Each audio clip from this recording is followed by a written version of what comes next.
All right. Since I can't find people on YouTube talking about this particular verse, I'm going to dive a little bit deeper. Last video I talked about chapter 19 and some interesting things that have come about. But I'm going to dive right here, right to verse 23. Because I've actually seen people on YouTube go to verse 22 and skip over 23 and continue on and then have a devotion talking about, how we can apply this to our life today and all this kind of stuff. But they're missing something very important here. So I'm going to dive a little bit deeper, and I'm going to go from verse 20 to 25, and hopefully you can get this.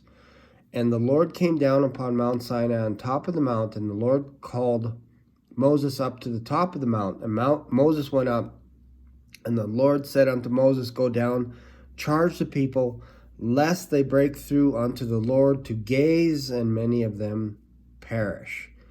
As mentioned, this is the only place in the Bible that you're going to see the word gaze. The only place. So the translators of the King James Bible felt it important enough to use this one word right here, one time in the whole Bible. And it says, lest they break through unto the Lord to gaze, and many of them perish. And let the priests also, and I don't think these are Jewish priests. I think these were priests from Egypt. I could be wrong. Somebody leave a comment and say, no, Shane, they absolutely had priests. I'm thinking that these are priests that were from Egypt that came with the Israelites. Like, there were a lot of Egyptians as well that decided to abandon ship and join the Israelites. They were strangers. So they joined with Israel, and God is telling them, let the priests also which come near the Lord sanctify themselves, lest the Lord break forth upon them. If you don't think the Egyptians didn't have priests, all you have to do is read the book at the end of the book of Genesis, where Joseph marries a priest's daughter, which is interesting, right? So, which makes Joseph's children a quarter, I think it is, Egyptian, something like that. Very interesting. So they're Egyptians mixed in with the people of Israel. So the Lord said, sanctify themselves, lest the Lord break forth upon them. And Moses said unto the Lord, the people cannot come up to Mount Sinai. For thou chargest us, saying, set bounds about the mountain sanctified. Let's read this a little bit differently. And instead of an aggressive tone.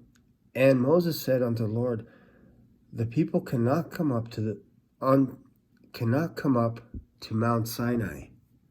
For thou chargest us, saying, set bounds about the mount and sanctify it. See, a little bit less aggressive, right? When you read it, it's all about tone. And sometimes it's very difficult in the Bible to read tone. If you read it like God wants to just knock everybody out and kill everybody, you're going to read it aggressively. And the Lord said unto him, away, get thee down, and thou shalt come up, and thou and Aaron with thee. But let not the priests and the people break through to come up unto the Lord, lest he break forth upon them. So Moses went down unto the people and spake to them. So Moses interceded. He knew that these people are going to fall down and tremble, and because of God's holiness and righteousness, that they were going to die. They're either going to get stoned, harpooned, killed with spears, whatever it is, because that was a commandment of God, that if you touch the mountain, you're to kill them. Because my presence is righteous. My presence is holiness. Even the animals, if they touch the ground, they're going to get killed. So no animals allowed, period. And Moses said, you just charged us, saying, set bounds, and if they fall, I know they're gonna fall down. So look over here, verse 12. And thou, this is God saying to Moses, thou shalt set bounds unto the people round about, saying, take heed to yourselves that ye go not up into the mount, nor touch the border of it. Whosoever toucheth the mount shall surely be put to death. So if you touch the mountain, that's what it's about. Not walking up to the mountain to meet God. It's falling down and touching the mountain.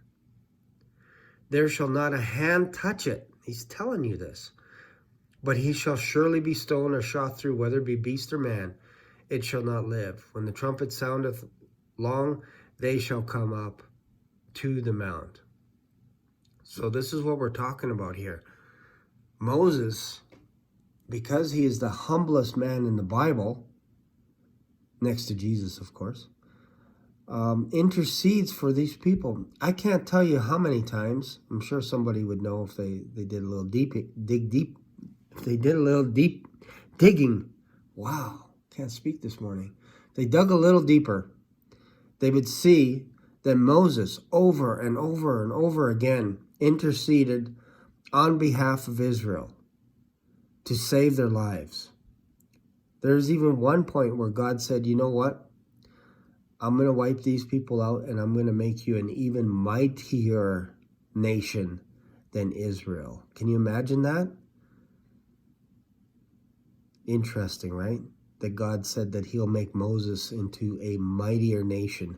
And Moses interceded and said, no, Lord, like, what would all the Egyptians say? What would everyone else, all the surrounding nations say that you brought us out here to kill us?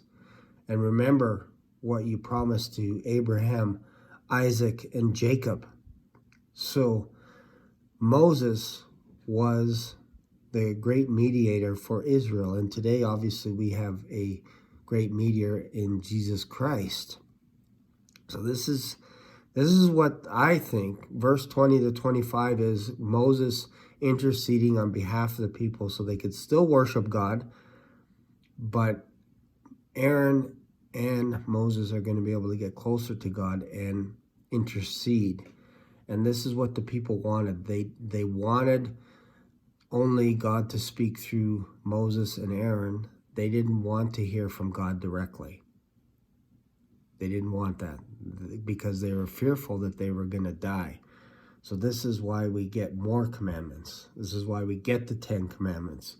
This is why we get all the sacrifices and everything in Leviticus. It's because the people didn't want to get close to God. They didn't want to listen to his words because they were going to die. So instead they asked Moses, let God speak to you and then you tell us what he said. And at the beginning it was real simple. Here's the 10 commandments and that's it. And you're good to go. You follow the 10 commandments and that's it. Good to go, Israel. I will make you a peculiar people, a nation of priests. And they said no, right out of the gate. They said, no, we can't do it. So this is what I believe is happening here in Exodus 19. God wanted to come close, and then Moses realizing that they're not gonna follow the rules. They're gonna fall down. They're gonna touch the mountain, and they're all gonna die. They're all gonna get consumed. So Moses interceded for Israel. I hope that makes sense. Again, I don't see this talked about on any of the channels on YouTube. I see people skipping over verse 23 and then just going on to the last few verses. Or you'll just see it. You'll look it up. You'll see they'll only talk about the first 8 verses of chapter 19, and then they tell you a story about when they went to the grocery store and all this kind of stuff, and how they picked out some nice clothes to go to Sunday school or go to church and all this stuff. And it's like, you're missing the deeper issues of what's going on in chapter 19. God is providing a way for people to get to know him without them getting killed because of his righteousness, because he is holy. If God didn't do that, then they would just get killed left, right, and center. So again, this is why we get Moses coming in and having a conversation with God, because God considered Moses a friend. He spoke with him face to face. He didn't do that with other people, especially especially like Moses. Like there was no one else in the Old Testament where God had a relationship that was as good as Moses.